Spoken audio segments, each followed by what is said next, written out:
Hey everybody, Ed here with the Digital Digest, and today I wanted to share a quick unboxing and first look at the Samsung Galaxy S5. This is the Verizon wireless version of this handset, priced at $200 after a $50 mail-in rebate with a 2-year agreement. However, if you're like myself and have unlimited data grandfathered, then you probably are going to want to go off contract, which is going to be a hefty $599 plus tax. In terms of specifications, well, Verizon and Samsung decided we don't really need to know much about the phone. But don't worry, I'll be filling that in as we go through the unboxing. But 16 gigs of internal storage noted right there in the upper right-hand corner, and then the package contents listed, basically the phone, a pre-installed SIM card, the standard lithium-ion battery, a wall USB charger, stereo headset, quick reference guide, global support guide, and then the product safety and warranty brochure, and essentially just some branding for the HD Super AMOLED display, the Wi-Fi certification, etc. So let me go ahead and get this out of the box. Very similar packaging to just about all of Samsung's products, and it's the recycled look. And essentially simple, straightforward. There we have it. The S5 sports a 5.1 1080p Super AMOLED display, and I think that is definitely one of its bragging rights.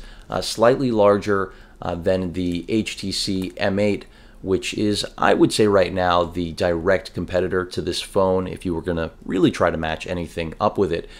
In terms of design, this is similar, but yet in the same vein, a departure from the S4, and I'll take you through that right now. Let me go ahead and get the plastic off of this. And what's unique about the S5 in particular when comparing it to previous generations of the S line, which is a flagship device, don't doubt that at all, is that it does actually have some top-tier specifications that we generally don't see from the S. And essentially, I'll start off by pointing out this phone has a lot of the Note 3 in its design and functionality, which is a good thing. And that's where I think it borrows most of its new looks.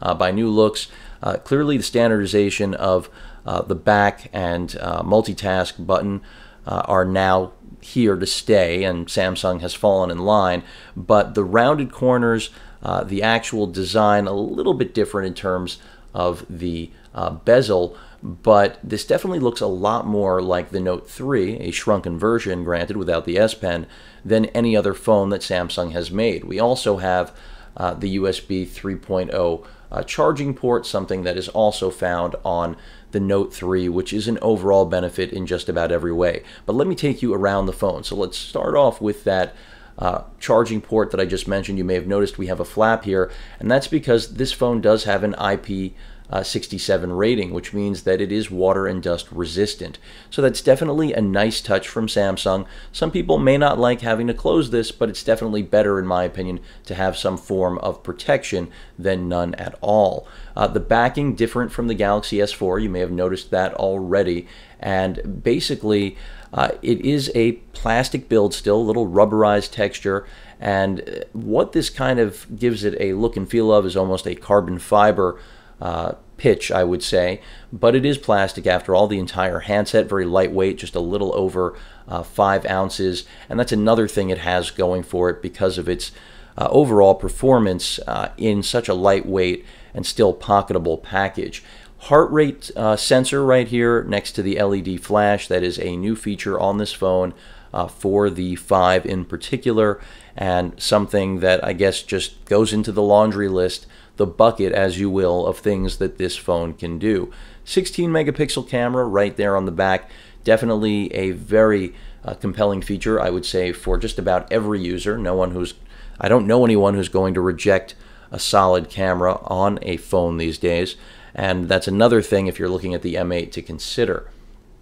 We've got our power button right here on the right-hand side, our 3.5 millimeter headphone jack. Let me move the box out of the way. Right there on the top right of the phone. To the left of that, you can see we have an IR blaster. This is something Samsung's been doing stock lately on their devices because you can use this as a universal remote control. You've got your volume rocker right there on the left-hand side of the device, and that's pretty much it. Very clean. As I mentioned, right here is your charging port. pinhole there for the one of the many microphones. I'm going to assume that there are more that I have not noticed. That might be another one right there. But a clean design and really lightweight phone, and essentially just has everything. Now, when I say it has everything, I mean in terms of specifications, not only has it borrowed a lot from the Note 3 in its design and look and feel, but the specifications being top tier also. We've got a quad-core processor in there, the Snapdragon 801, as I continue to unbox the balance of contents, clocked at 2.5 gigahertz. General paperwork, nothing that's going to get you too excited there. They do include some headphones with volume control, not a bad thing at all. The same charger, by the way, as you're getting with the Note 3, and that again is because you're dealing with a USB 3.0 charging system. You're going to get rapid charging from this. That's above and beyond what you traditionally get with USB 2.0. We've got our battery right here, which is another complete design change from what you'll find with the Galaxy S4. So even though many will chalk this up as an incremental update, this is a complete redesign on the battery in order to deal with the fact that they've made the phone a little bit taller and slimmer. There is redesign going on here, and this battery should get you through a full day based on what I've seen thus far. And that's pretty much on par with every other phone in this class, which is top tier without stepping to the next level, which for Samsung, nothing else left in the box, is the Note line. And the new Note will be coming out sometime in September, and of course I expect better specifications than what we have here, but it is rare, as I was talking about the processor, that the S5, or any S for that matter, would have the best-in-class specifications right now and for the foreseeable future. The USB 3.0 charger here, you can see again with that USB 3.0 head, and for those of you unfamiliar with it, this is the next step if you want to be able to charge your device faster and of course have all of the general benefits of USB 3.0 interface. So let's talk about what this phone has. That 5.1-inch screen I mentioned, 1080p, Super AMOLED. Going beyond that, I mentioned the processor already clocked at 2.5 gigahertz. You also have an Adreno 330 GPU, so in terms of gaming, this is right at the top of the class with current technology. You have, as I mentioned, one of the best cameras currently available on any smartphone. That 16 megapixel shooter on the back of this, I expect very good things. It also captures 4K video, something I left out because I do feel that is a much bigger gimmick than anyone else really tends to associate it with, and that's coming from someone who really does appreciate 4K. I have a 4K display, as well as all of you that follow my channel know I capture everything now in 4K too. But when I look at smartphones and what their sensors are capable of, 4K is as much a marketing specification as the heartbeat, the heart rate monitor. Clearly, everyone will have their preference on which is more important, but that's something to be noted. 16 gigs of internal storage, 2 gigs of RAM. You've got Wi-Fi, dual band performance here, including AC connectivity. So I expect good things when it comes to the Wi-Fi performance of this phone.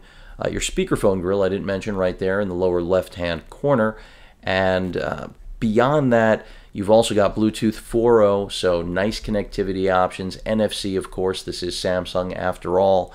And really just, again, one of the most robust packages you're going to get at $200 with a 2-year contract. I can't think of any other phone other than the M8 that can really offer anything close to this. And in many ways, clearly people will have personal preferences. I also have to talk about the software. You are dealing with Samsung's TouchWiz here. Like any actual manufacturer that's not going along the stock route, you're going to be dealing with that. And TouchWiz is a love or hate platform, but based on Samsung's numbers, TouchWiz is something most consumers are willing to live with these days in order to get the performance and overall quality that Samsung brings together in their handsets. And this is a really good example of that because, as I mentioned, you're getting a best-in-class processor paired with all of the top-tier specifications, as I, by the way, just opened this up with the pry point, in order to deliver essentially right now the best handset on the market without that $300 price point that the Note carries. So I'm going to flip this over. You can see the actual backside of the phone, removable back, which is very, thin plastic, but still, I would say pretty resilient. And that's, you see the flex there, you know that this is going to be able to take a beating, and how easy is it to replace? That's another upside. SIM card right there, the SIM card slot rather, and you've got your micro SD card slot also on board there. But by the way, it's a micro SIM, not a nano SIM, for those of you who are concerned or wondering. And the actual battery, again, redesigned for the form factor of the handset. So I'm going to go ahead and pop that in, see if we can boot this thing up. And I expect it to boot up almost instantly, because that is part of, the promise of that Qualcomm Snapdragon 801. Let's see how long it takes. And of course, I will be doing updates on performance, battery life, the basic audio quality, how it performs as a phone. Forget the incredible performance I expect from it. The TouchWiz interface, very similar to what Samsung's been doing with, the advancements in the magazine UX. So a lot of Flipboard, aggregate feel going on there, but not really definitely as customizable as one would like. But that's because, after all, it is a one-size-fits-it-all solution. This is not a Google Play Edition phone. This is a carrier-branded phone that's not unlocked. So they want to deliver, they being Samsung, an experience that everyone's going to like. So if you're coming from a previous gen of the S, then you're going to feel right at home, and you're just going to get all of the enhancements, like the better camera, the better processor. We've also got a fingerprint scanner, which I haven't mentioned through the entire course of this video because I really think it's a ridiculous specification that is meant primarily to take on Apple's fingerprint scanner. And look, it's just another specification in the laundry list as far as I'm concerned. And that's why I haven't focused on it. Certainly wasn't forgotten. It's just one of the least important things I think that you could have right now, especially considering what I've seen out of its performance, as well as Apple's performance when it comes to using the fingerprint gimmick, is what I'm going to call it. But you can see I'm going through activation. Not going to hold you guys here through the course of that, but excited about this device because, as I've mentioned through the video, it really does have some best-in-class features that generally the S attempts to have, but at the end of the day gets old. I don't want to say within 3 months of its existence, but that's about right. I expect this to have a little better longevity considering the roadmap right now. The best handset, at least coming out for Verizon in the near future, is the Xperia Z2, believe it or not. I can't even believe that I'm mentioning a Sony phone when talking about Verizon, but that is coming, so I'm looking forward to that. And again, being able to throw a 128 gig SD card in here, being able to swap out the battery so easily, these are major advantages for this phone that you don't have with the M8, beyond just having a better camera, because that's the M8's big gripe. The M8 does have incredible build quality, and even though this isn't a comparison, anyone who watches my reviews, videos, even unboxings, dare I say unboxings, because my unboxings go a little bit beyond just pulling this out of, or any device out of the packaging, clearly. It's something where, the M8 has great design, great build quality, but it doesn't have the removable battery. It doesn't have the camera quality of this device. I do appreciate what they went for with that. It's not as lightweight. It's a little bit taller, a little bit heavier, and certainly, in my opinion, does not have a superior display. This 1080 by 1980 5.1 inch Super AMOLED right now sets the standard, not only in terms of overall performance, but also when you talk about things like pixel density. You're looking at one of the highest, rated in its class. Clearly, there alongside the M8 with its almost identical specifications. But that pretty much wraps up the unboxing for the Galaxy S5. I'm going to actually eventually get it activated here, get to using it, and just give all of you more feedback on it. But an exciting phone that really has just about everything you could possibly want in today's world, unless you hate TouchWiz. I mean, that's really the only thing that I think would stop anyone from picking up this handset. And I'll also mention that a lot of people felt that, you know, it wasn't the most attractive phone. I actually think that it's relatively nice. I think it's certainly nicer than the previous generation S4. So that was just a closing remark on the aesthetic. Any questions or comments, please feel free to post them. And of course, as usual, please feel free to subscribe. Later.